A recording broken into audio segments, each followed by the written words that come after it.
মহা ঔষধে গুণাগুণে ভরা এরকম একটা রেসিপি আপনাদের সাথে শেয়ার করছি।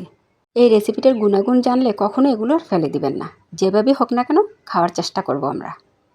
এই ভিডিওটা ভালো লেগে থাকলে অবশ্যই একটা শেয়ার করে দিব আর পেজটাকে ফলো দিয়ে পাশে থাকবো। আমরা অনেকেই কাঁঠাল খেতে পছন্দ করি, অনেকেই কাঁঠাল খেতে পছন্দ করি না। বিচিটা খেতে সবাই পছন্দ করি। এরকম কাঁঠালের বিচির একটা দুর্দান্ত রেসিপি শেয়ার করছি আপনাদের সাথে। এখন চলে যাচ্ছে মূল রেসিপিতে। কাঁঠালের বিচি লাগবে আর খোসাটা ছাড়িয়ে নিলাম। কাঁঠালের বিচিগুলোকে একদম কুচি কুচি করে কেটেছি। কাছের থেকে দেখিয়ে দিচ্ছি।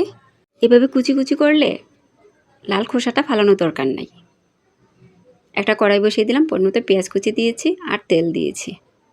পেঁয়াজটি নরম হয়ে আসলে একটু রসুন বাটা, স্বাদ মতো লবণ, হলুদের গুঁড়া, মরিচের গুঁড়া আর একটু বেশি করে ধনিয়ার গুঁড়া।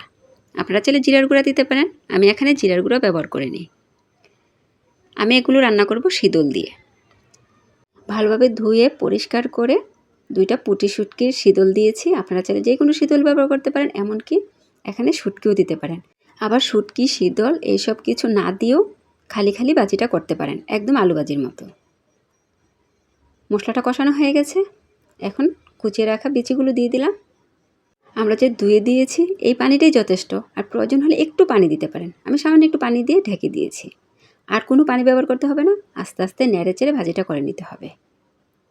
শীতলটা দিলে শীতলের যে একটা ফ্লেভার আমার কাছে খুব ভালো লাগে, আর আপনারা পছন্দ না করলে স্কিপ করতে পারেন। আবার যদি পছন্দ করেন আর একটু বেশিও দিতে পারেন। চুলাটা অবশ্যই লো হিটে রাখতে হবে। একটু পরপর নেড়ে চেড়ে দিতে হবে। এটা লেগে যাওয়ার ভয় আছে, কড়াইটা যেন ভালো হয়, তাহলে আর লেগে যাবে না, সুন্দরভাবে ভাজা হবে। কয়েকটা কাঁচামরিচের টুকরা দিয়েছি।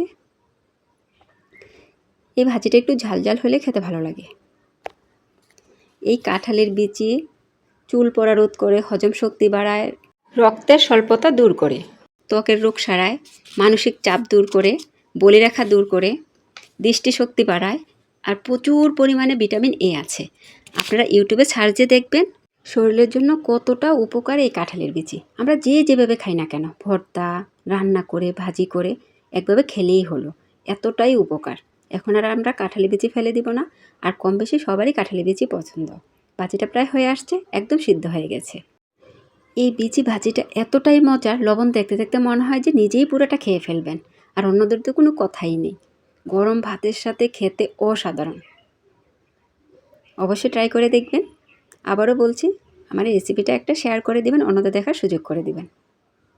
কাছেই দেখিয়ে দিচ্ছি কতটা লোভনীয় হয়েছে। এতক্ষণ ভিডিওটা দেখার জন্য অসংখ্য ধন্যবাদ। আবারও চলে আসবো নতুন এক ভিডিও নিয়ে।